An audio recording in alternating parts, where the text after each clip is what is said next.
Welcome in TNC Radio.live. This is Clutch Time Sports. Now here are your hosts, Anderson and Baker. Thank you so much, Mr. Kelly. Good evening to America. Welcome to Wednesday night TNC Radio.live. I'm your co-host, Ivan Anderson, along with my main man sidekick and partner, Mr. Josh Baker. We are Clutch Time Sports. We are excited, and we are very cold out here in Southern California. And I realize I have to say that lightly, but when you get snow down to 2,000 feet elevation, and I'm talking about for those of you that have been here and flown into the Ontario airport, the city of Ontario, Rancho Cucamonga, and Fontana had snow. And JB, they actually had snow today, and we even had some snow in Fullerton today. Yeah, it was weird. I had a lunch meeting today in Old Town Orange, commonly known as a Circle down here. And as I was walking from the restaurant to my car, which was a little bit of a hike, it started sprinkling. And I thought to myself, wow, it sure is dark out here. This is like 1:15, 1:30. And as I start getting about halfway to my car, I feel these bigger, fatter raindrops coming. I'm like, oh boy. So I did my version of a brisk walk and got to my car. And as soon as I closed the door to my car, it was an onslaught of hail, sleet. I've learned a new word this week called grapple, which is apparently a snow, sleet, hail mixture. Basically, it's a witch's brew of weather, so to speak. And it sounds like Mr. Kelly knows exactly what I'm talking about. I'd never actually heard of the word grapple because in Southern California, all you know is sunshine. So it was quite an interesting day today, that's for sure. And it got, all of a sudden, too, like within 30 minutes of that, it got bright and sunny. Everything cleared out, and then the winds came at like 30 miles an hour. So it's been kind of a crazy weather. I mean, of course, we're not complaining, just saying that for Southern California, a bunch of anomalies happening out here. So maybe this whole global warming thing is a thing. I don't know, but anyway. Mr. Kelly, what is grapple? What is grapple? Grapple. Grapple. Grapple. Oh, with a P. Yes. Grapple. No, he described it just right. I mean, it's a mixture of, you have to have very high clouds, and very high, and it comes down in a mixture of, is that slush? It's more like slush than anything else. It's not like apparently hail. What happens is with it being so high in the sky, it's very cold up there. But when it meets warmer weather, and it's in the upper 40s, low 50s here today, by the time it gets down to the ground, it's melted enough to become like slush. Yeah. But it looks like fat snowflakes when it's really not snow at all. Those hail flakes have been so big because I was out on Thursday, and it hailed like crazy in Fullerton on Thursday. And I'll tell you, JB, it was crazy. They were hitting me in the head, and they're like little pellets. You felt like a little pellet gun. Oh, yeah. A little BB or something was hitting me in the head. And I'm like, this is unreal. And it gets so thick that it just begins to appear like snow. I mean, you can literally shovel it. You can pack it. You can make a snowman. It's, just so you guys understand what we're saying on the road, you wonderful ladies and gentlemen out there on the byways, highways, and freeways, this stuff it's packy. You can make and roll up a snowball, a snowman, whatever you want to do with it. Oh, I think they've seen it all. And I actually took a picture of it while I was stopped at a stop sign on my drive back, and I sent it to my family, and I said, what the hell is going on out here? And, of course, they got a pretty good kick out of that. But that, ladies and gentlemen, is your Doppler 7000 forecast here in Southern California. Now we back to Dallas Rains here at the weather department. You had to go with Dallas Rains. Well, of course.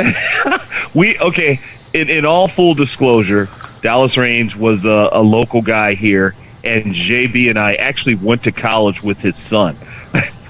Oh, yeah. Yeah. You actually had to pull that out. That's so funny. Oh, well, you know what? I'm gonna change it up on you guys a little bit because I was gonna get into some college basketball and some NBA, but I started thinking about the MLB And I started thinking about these rule changes. So, Mr. Kelly, before you get your panties in a bunch, hey, he's already not feeling very good, Ivan. Do we really want to go down this road? I started thinking about the new rules, and I was trying to figure out the why. As journalists, we do. It's always the why. Why did they implement these new rules? What was some of the cause of these new rules? Some of the rules are like the 15 seconds with bases empty, 20 seconds with runners on. Hitter gets one timeout per plate appearance, must be in batter's box with 8 seconds left. And, of course, I was watching either, I don't know, it was the Cactus League or the Grapefruit League. Guy was looking at almost a full count. I think it was a 1-2 count. And he was in the batter box too long, and he got called out. He had to go. He didn't get a chance to bat because he expired his batting time. So it was the first time I ever witnessed that, and it was very different. Pitcher gets 2 disengagements, pickoff attempts, or step-offs per batter. Violations are a bulk, which a lot of people don't see in baseball.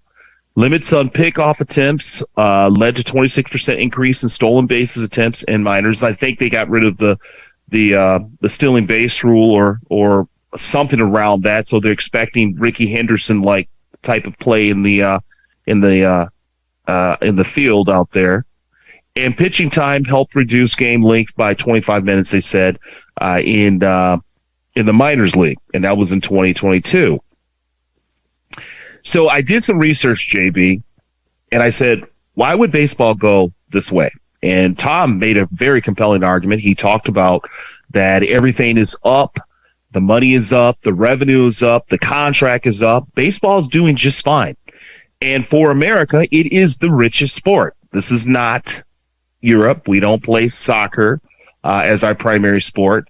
So for the U.S., this is the moneymaker.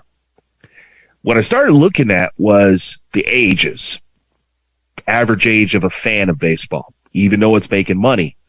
I think baseball has some concern, JB, about the future. And I want to hear your comment after I throw these stats to you, just to give you a little bit of some background of where I'm going. In 1991, African Americans were 18% of baseball, of the league, of Major League. Today, they're 7%.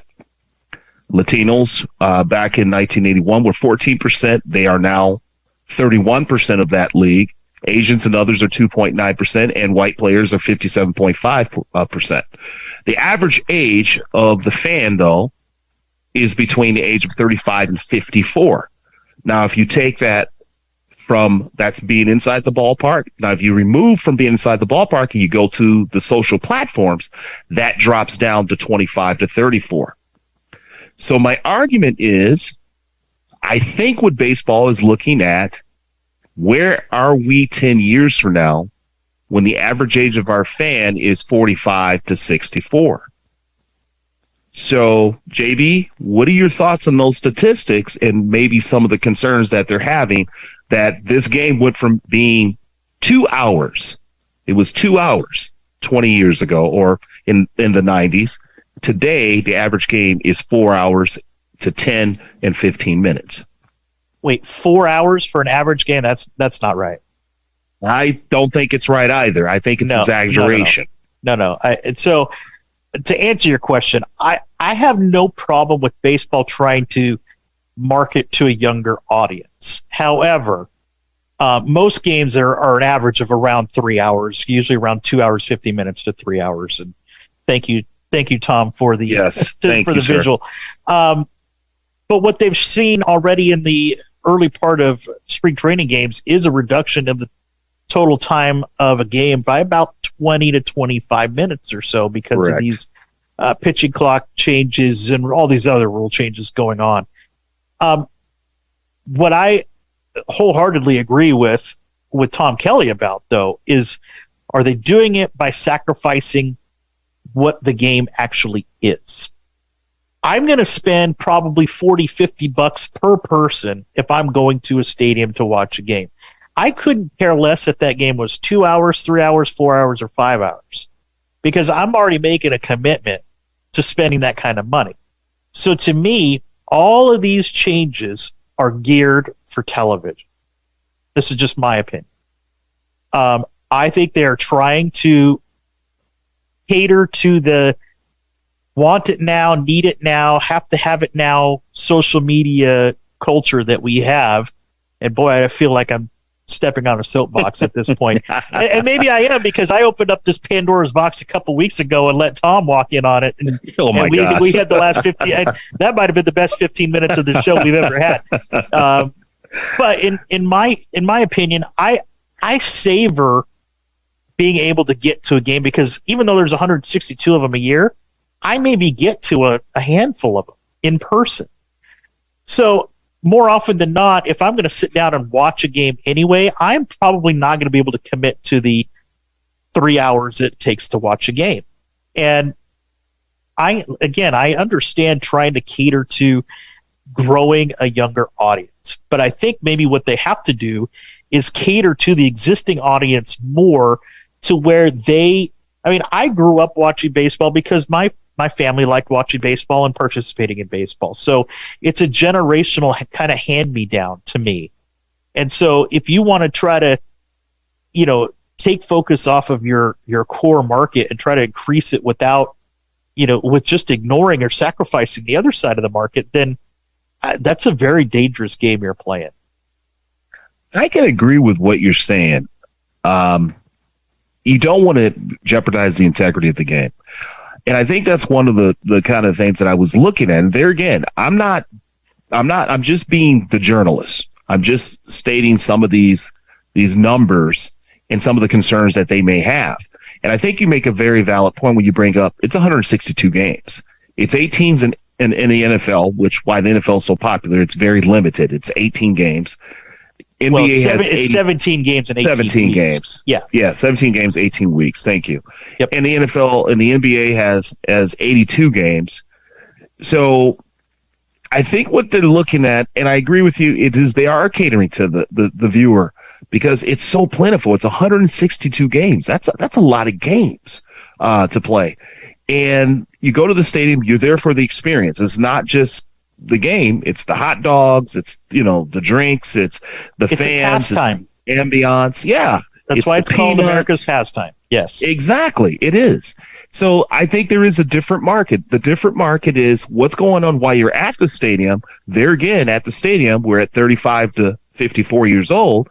And then what's going on with social platforms, where people now might be watching us online on Hulu or whomever the platform is. It shrinks significantly. 25 to 34.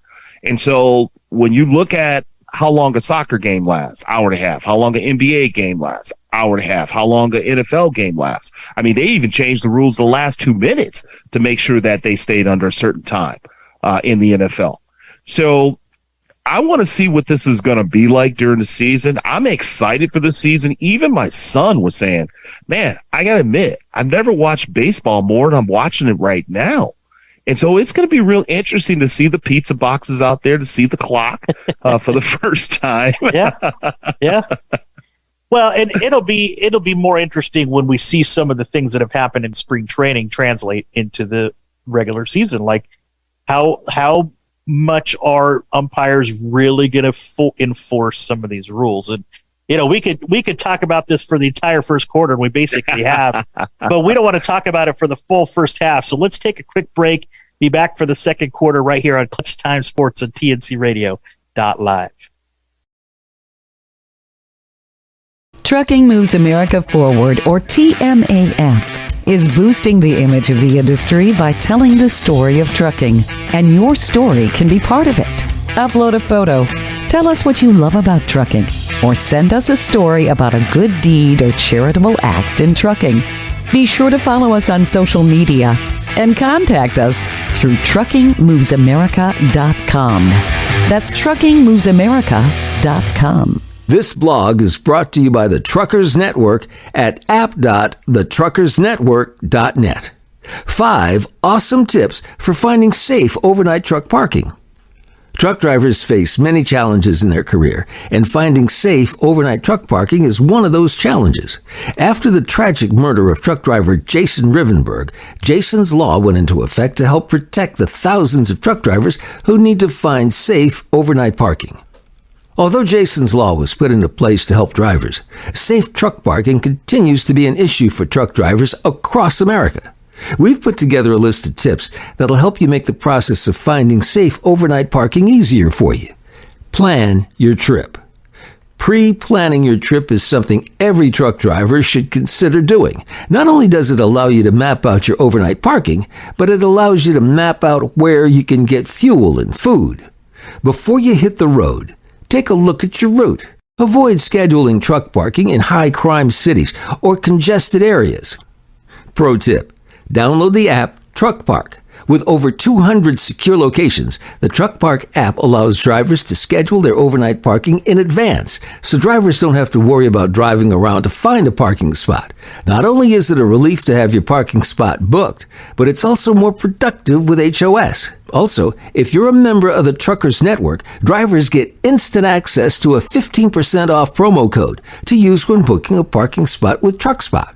You can sign up for just $5 a month. Park early. If you don't choose to reserve your parking spot through Truck Park, we suggest parking early. The majority of safe parking spots will fill up quickly before it gets dark. If you can, start driving early in the morning so that when it's time to quit driving for the day, you won't find yourself fighting for a parking space. Park in a well-lit area. Walmart parking lots are an extremely popular location for overnight parking. Why? Because they're well-lit areas. When planning your trip, it may be difficult to know whether they have well-lit parking available. If you find yourself in a situation where you don't feel safe, talk to your dispatcher. They might be able to help you find secure truck parking. Lock it up. It may seem like a no-brainer, but you'd be surprised as to how many truck drivers forget to lock up their truck and trailer for the night. So before you go to sleep for the night, make sure to lock everything. Insert a dash cam.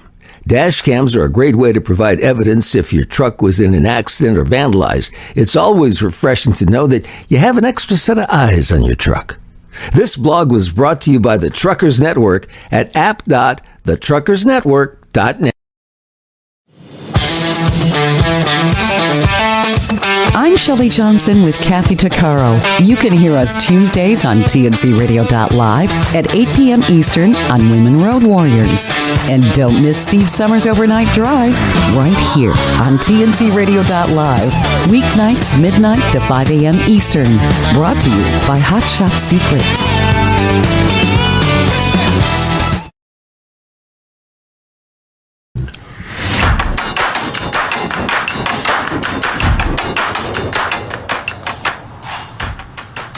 Well, we are back. Thank you. We're here in the second quarter. Thank you for joining us on Clutch Time Sports tonight. You know, we were kind of doing some talking off air as we usually do, and this is Kelly's Corner right now. But along with pitching it or tossing over to Mr. Kelly, can you go and elaborate a little bit of what you said about, you know, it's not a baseball alone thing. It's a sport issue. So I'm curious. I could, but...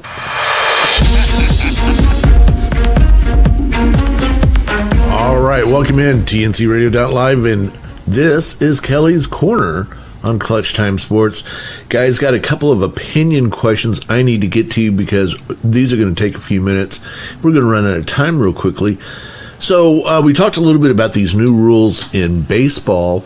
So here's my first question. I'm going to begin with you, Judge Banger, and audience. These guys have no idea what I'm going to ask their opinions about. I don't check with them ahead of time, so they've not had any chance to consider what their answers might be.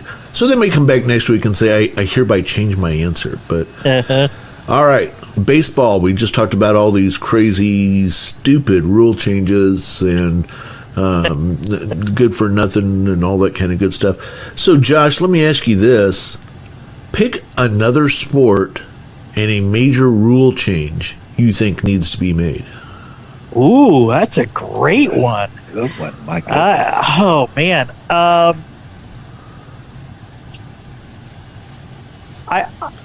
would start by, you know, it's funny, is if my dad was here, sitting right next to me, he'd have an answer immediately. He's talked about making the slam dunk worth 1 point for years.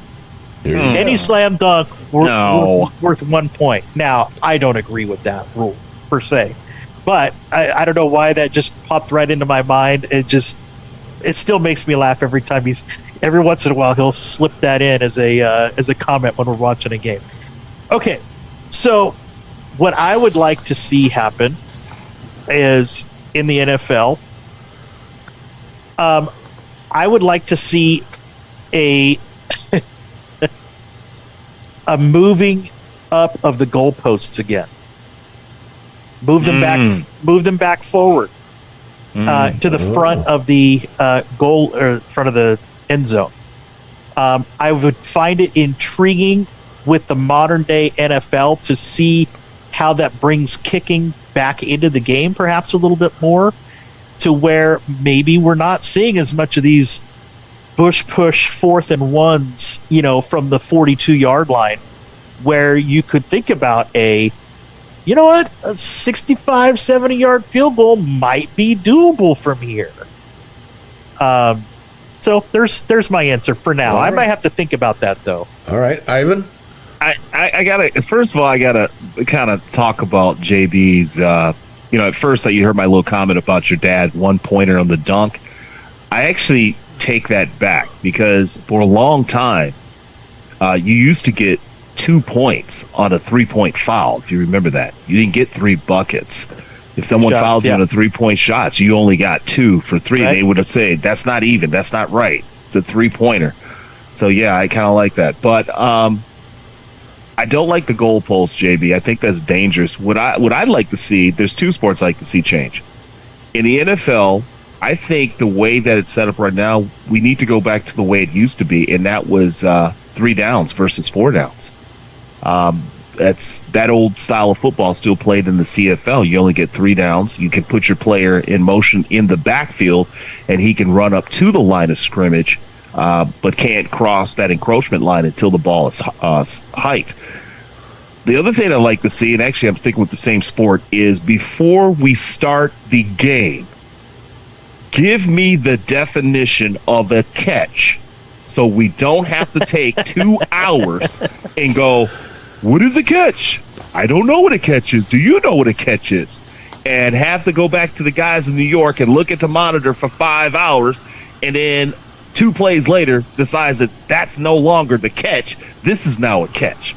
So that would be the number one for me. Give me a definition, what the catch is going to be before we even play the doggone game.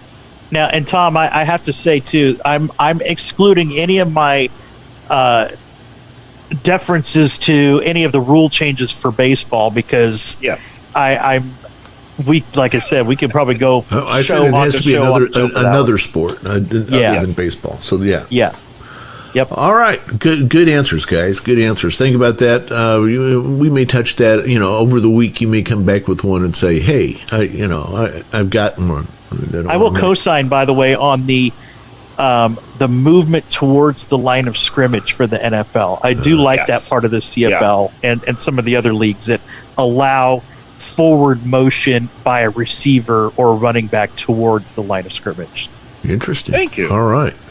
I do. All right. Hey, they got everything all lined up now, and they're ready to go. We're just a little over 18 months from the Summer Olympics. Yep. Remember, we skipped a year, added in, so it's coming right back up again. We got the Summer Olympics just 18 months out. A few things to note. In this Summer Olympic, every team must have 50-50 male-female ratio. That's interesting. The opening will take place on the Seine River right there in Paris. And only women will be part of the closing ceremony for the Olympics. All pretty interesting things, but I think more interesting is there are several new sports coming to the Olympics. 4 of these are real. One of them is not. I'm going to name the sports, and I want you to tell me which one is fake and which one you're most interested in seeing.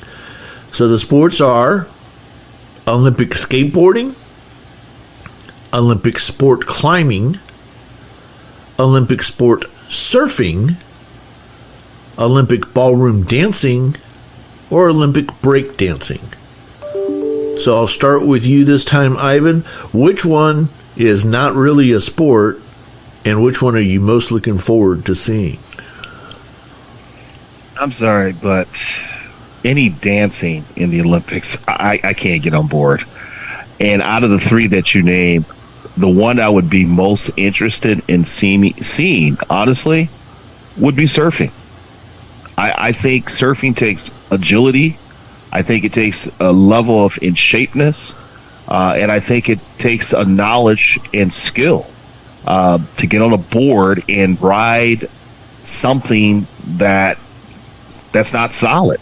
So you can keep all the other stuff, but I would take surfing if we're going to have to add something.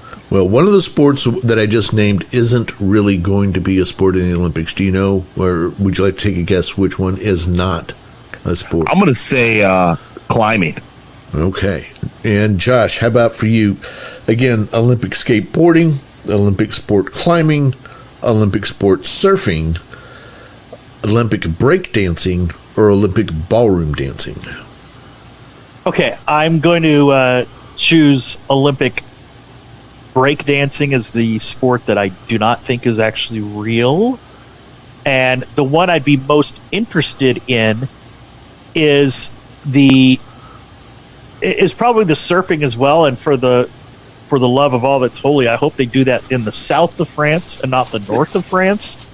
What an interesting turn of events that would be, for sure.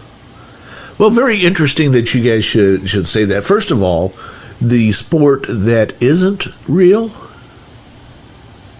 surfing, Olympic ballroom dancing. Okay, they Good job, did JB. try ballroom dancing a few years ago. It didn't fly, but breakdancing is in, and there will be Oh my gosh. gold medal level Olympic breakdancing. Each continent, not each country, each continent may put in 5 athletes from each continent. So they're already working out who that's going to be. So each continent gets 5 athletes. Are there Oh, my Lord. Olympic approved boom boxes that must be used for this event? I assume yes. I think there'll be all sorts of interesting rules to this. So, Olympic skateboarding, you might say, well, wait, I thought there was skateboarding last time. There was. It was just a demo. No medals were awarded this time. So Olympic breakdancing is Olympic sport climbing, also a demo in the past. I don't think it was in the last one. I think it was the one before that, but it's in now where you climb the wall, and there'll be different. How fast can you climb the wall? You have to do a boulder problem, and I forget what the other one is. So that will be an Olympic sport, and the Olympic surfing. It's interesting. You both are looking forward to that. So where are they going to do the Olympic surfing? Well, not a lot of good surfing around France, unless you kind of reconsider the definition of a country. Remember, France isn't just that. Right. There's also French Polynesia, right, between Australia and South America. That's where they're going to do the surfing. Half the world away. And so that will be a new Olympic sport starting 18 months from now. Well, what I find interesting about that, though, is if they do it at the same time as the Summer Olympics, isn't that going to be winter time down in French Polynesia? I don't know enough about what's going on in French Polynesia, about their weather, how close they are to the equator, all that kind of good stuff. But I'm sure they've taken that in consideration. Maybe we'll have to just change it from surfing. And what is it called? I know it's not parasailing, but you have the surfboard with a sail on it. I forgot the name of that. Yeah. Well, they do that one. Yeah. No, don't have that one yet. So this will be interesting. Olympic break dancing. We'll have to continue to watch that. That will be a very interesting sport. Remember, please, no wagering. Is after all the Olympics. Word. Yeah. All right. We're not going to be able to understand them. With that, we're going to take a quick break and come back. It's halftime here at tncradio.live. This is Clutch Time Sports with Anderson and Banker. We'll be right back. At Hot Shot Secret, we share the science behind common diesel problems. For example, diesel fuel cetane levels. The cetane rating in diesel fuel is 42 to 45. Most diesel engines operate more efficiently with a cetane rating of 48 to 50. One treatment of Hot Shot Secret Diesel Extreme will raise your cetane 7 points, increase fuel economy, and improve cold starts. Hot Shot Secret Diesel Extreme is available nationwide at truck stops, fine farm and auto stores, and online at hotshotsecret.com. Hot Shot Secret, powered by science.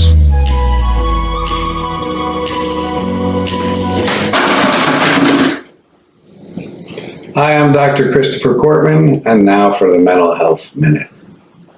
I was just practicing dying, kicking the bucket, and made me think a little bit about this concept we have of the bucket list. I think it's a great idea. Climbing Mount Everest, making sure you go skydiving, visiting the Fiji Islands. It's wonderful. But, I have a different idea for the bucket list. And maybe something that's a little bit more practical for most of us. What about if our bucket list consisted of making sure that by the time we're ready to die, we have removed all of our resentments and all of our regrets. We've made peace with our entire lives. We're living in the here and now and looking forward. Yeah, we can remember the past. We could laugh about things. We could tell stories. We could say how painful things were.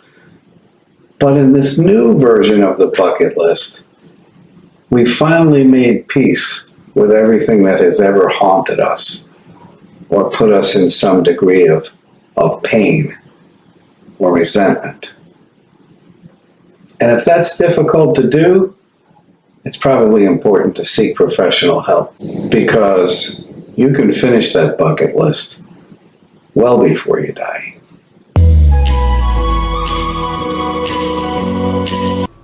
Industry movement Trucking Moves America Forward is telling the story of the industry, our safety champions, the women of trucking, independent contractors, the next generation of truckers, and more. Help us promote the best of our industry. Share your story and what you love about trucking. Share images of a moment you're proud of. And join us on social media. Learn more at truckingmovesamerica.com.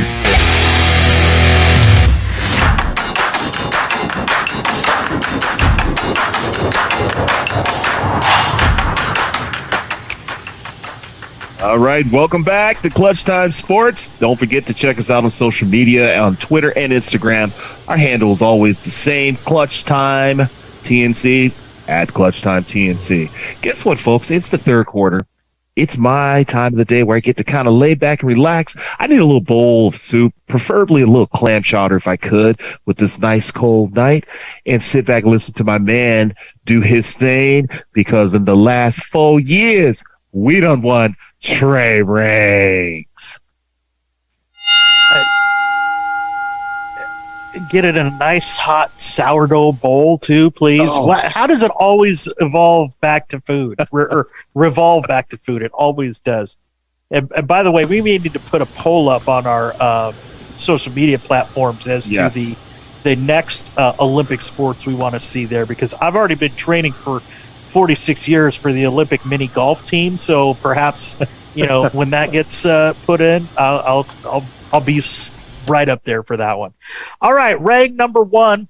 For those of you joining us for the first time, in case you've never heard, this is Trey Rangs. These are 3 stories or 3 things that we've seen in sports over the last week that has made us smile, made us laugh, or just genuinely put us in a really good mood. And here's number one. Rang number one.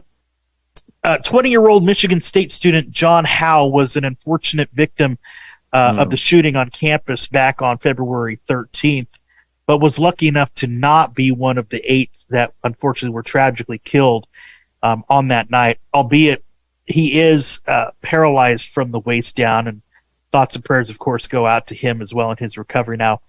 Howe is a huge fan of 76er star James Harden, and when Harden found out, he knew he had to help. So Harden said that members of his team heard about Howe's situation, so a couple of them went to visit him at Sparrow Hospital, where he remains after the shooting.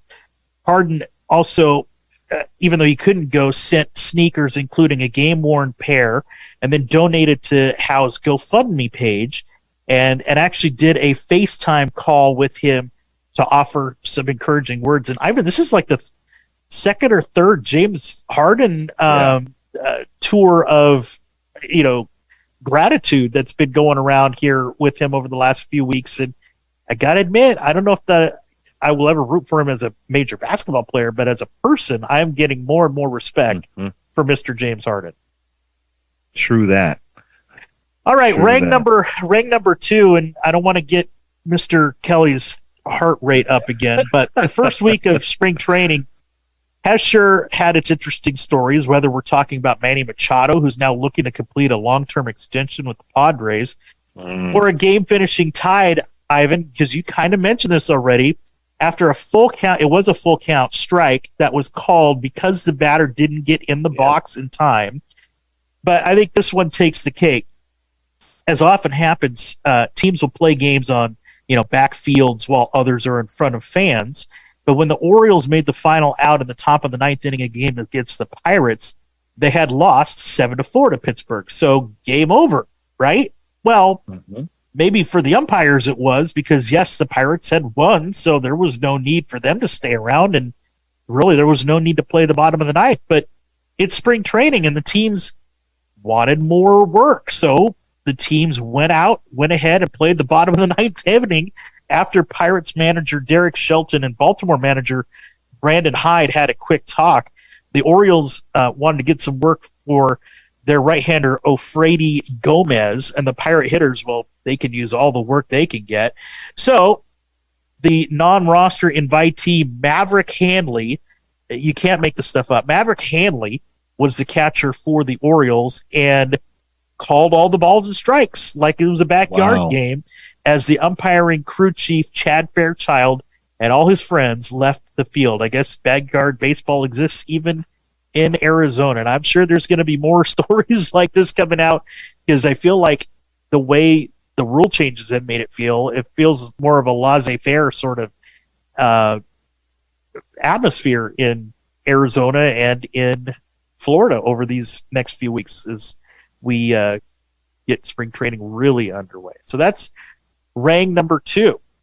Rank number 3. Now, back in February of 2016, the legend of Steph Curry was just growing, and perhaps nothing cemented it more than when he hit a near half-court shot in overtime with 0.6 of a second left against Oklahoma City on Saturday Night National TV. It was the infamous double bang, and I throw it over to our maestro, Mr. Kelly, because here's how it sounded. They do have a timeout. Decide not to use it. Curry, way downtown. Bang! Bang! Oh, what a shot from Curry! With 0.6 of a second remaining. The brilliant shooting of Stephen Curry continues. Now, fast forward 7 years, and Curry has immortalized that moment with his latest shoe release. And who got the first pair? Well, none other than Mr. Mike Breen, who was so emphatically making that call on ABC that night. So to celebrate the 7th anniversary of Curry's heroic near half-court shot, Under Armour released the, quote, the Double Bang Pack Friday, which featured the Curry Flow 10 and Curry 2 Retro in new colorways to celebrate the moment in Dub Nation lore. What was really cool about this is that Curry surprised Breen before a recent broadcast on ABC and hand-delivered the very first pair of shoes to Breen. And all he asked in return for is the next time that he gets another shot like that to do a triple bang instead, because maybe that'll launch another shoe line and go, bang, bang, bang.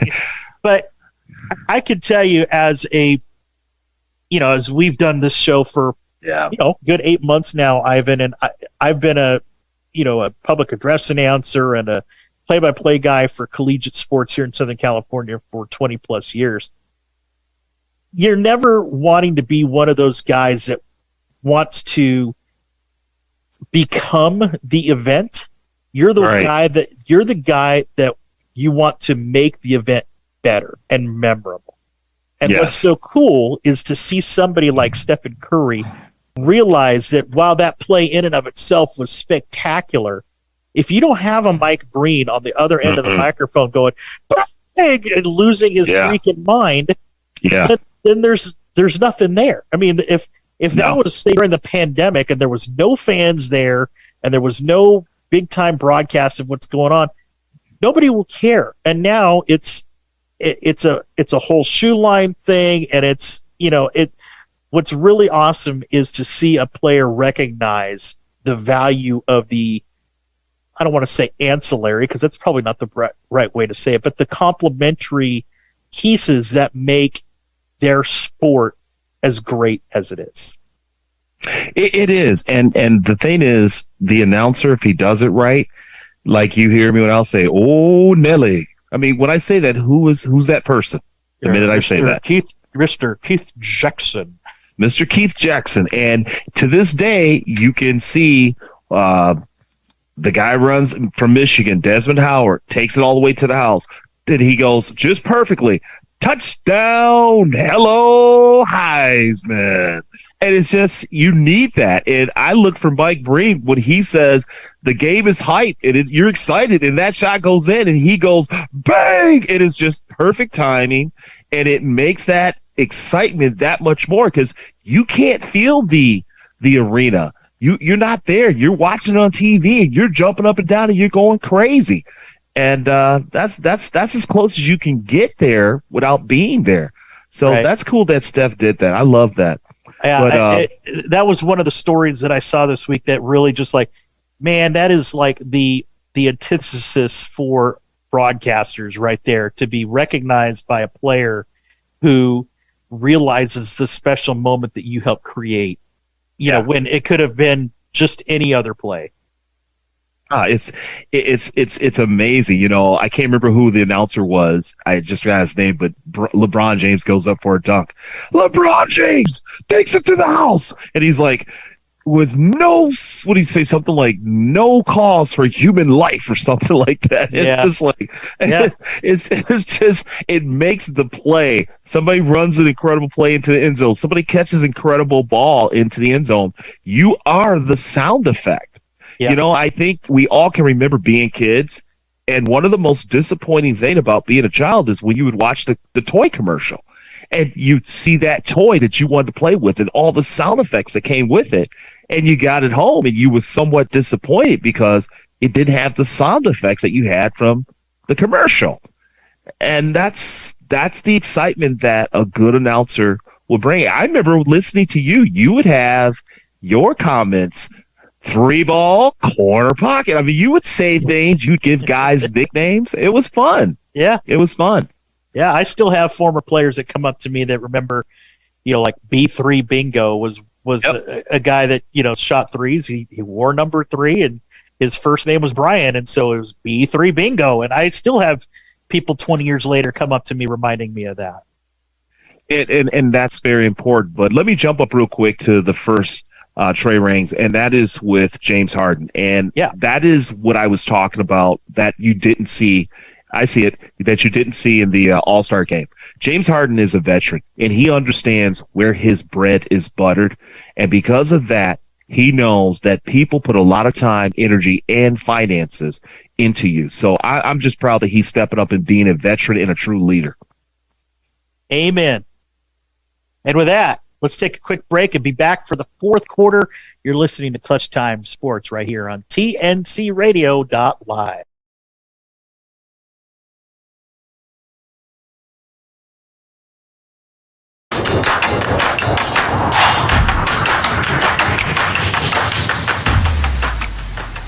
Welcome back to Clutch Time Sports with Ivan Anderson and Mr. Josh Banker.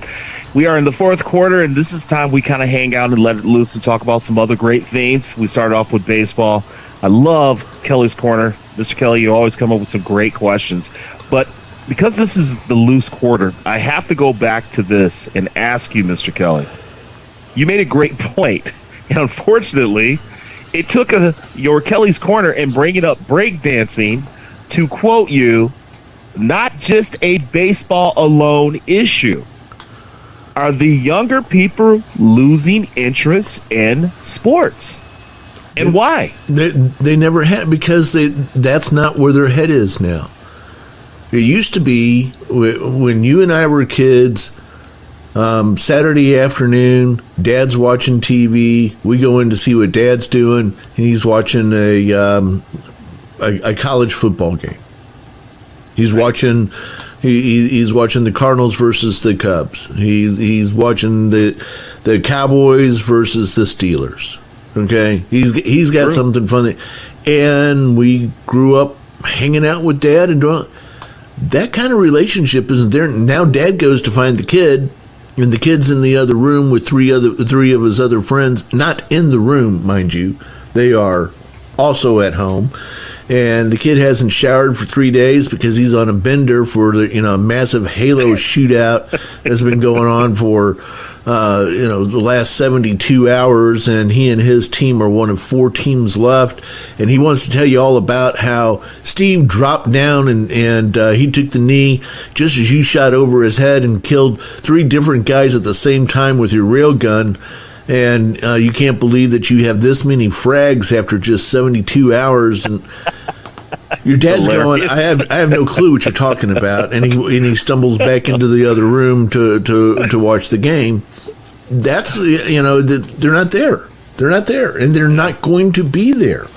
This is something that every sport is going to have to figure out what they're going to do with the kids who aren't there anymore because there's other things to do. If you got Fire TV, you've got how many channels now? 300 or 400 different channels. Right. Well, and what's interesting too is you're kind of making the point for why are we needing to make all of these changes on a game that still is as popular and as big a moneymaker as it ever has been. It's bigger than it ever has been. Yeah, bigger than it was pre-COVID. That evolves too. Yeah, that evolves too because money and numbers just go up no matter what. Right. Still, but it's not true that in these baseball is in major danger. Right. Shut up. It is not. No more than any other sport. So is football. So is basketball. So is hockey. They're all in danger because I don't see where any of them fit into the culture 50 years from now at the rate we're going to find other ways to entertain ourselves. I've got a set of VR goggles I'm looking at right now. Don't know much about them. I've gotten on a roller coaster and flown around Chicago and that kind of stuff. Kind of interesting, but imagine where that's going to go as our compute speeds increase and as our memory sizes increases and the VR goggles become better and better. And pretty soon, there'll be sports, but you'll be standing there next to the quarterback out on the field watching the game take place, not watching it on TV. That's interesting. That's a great evolution, I should say. What I do find interesting, though, and I don't know if you guys have seen this in the news recently, but with the amount of money that's in professional baseball, there are broadcast fees and rights that are through the roof, but yet there are, like Bally Sports owns a dozen, I think, MLB TV rights deals for several major league teams. Right. But they are defaulting on the payments of those rights because they can't afford it anymore. And now Major League Baseball is basically having to step in and control those broadcasts. So, in a way, yes, baseball is making so much money, but at what cost? I mean, is it starting to erode some of the TV now to where, the individual sports are going to have to basically have, let's say, an MLB.com as their only platform, or, it'll be interesting to see. And by the way, this is a great plug. For the next 3 weeks, we will be having a Major League Baseball preview on TNCRadio.live right here on Clutch Time Sports. Starting next week, we start talking about the American League, National League the following week, and then predictions and all that stuff in week 3 here in March. So stick with us for that. But go ahead, Ivan. Yeah. No, what I was going to say to answer the question, it's really interesting. I think it has come full circle. It's done a 180. And I'll use an example here in Southern California. If you notice, JB, the Clippers signed a new agreement with what is that? Channel 5. I just forgot the call KTLA. sign for Channel 5. KTLA. Now, back in the day, for those of you that don't know Los Angeles, we're talking about, the Clippers were on KTLA and the Lakers were on KCAL 9. KCAL 9. So you had the Lakers on KCAL 9 and you had the Clippers on KTLA. Well, guess what? The Clippers are back on KTLA. Because I think what's happening is we try to globalize everything so much that we forgot that the Clippers are here in Los Angeles. Put it back on the channels that people watch, the local channels. And I would say to baseball, stop trying to go to Bally Sport where I've got to be on DirecTV and I can't watch you locally and I've got to watch the local teams here on 691, which is Bally's, and 694 on DirecTV. Go back to local markets. That's where the money is going to be again. Clippers are showing us that's where they're doing it, and they're making a ton of money. I think what happened is a lot of these stations got enamored with trying to get to be chock full of baseball. You can handle it? Yes, I can handle you guys because you guys make it exciting, and I like watching baseball. But you guys are the boys of summer. You guys are the true boys of summer. Getting ready to get that sunscreen out, have some hot dogs. We hope you guys will join us next week. We'll have our American League preview. Thank you, everyone, for listening to Clutch Time Sports right here on TNCRadio.live. For Tom Kelly and Ivan Anderson, Josh Baker. See ya.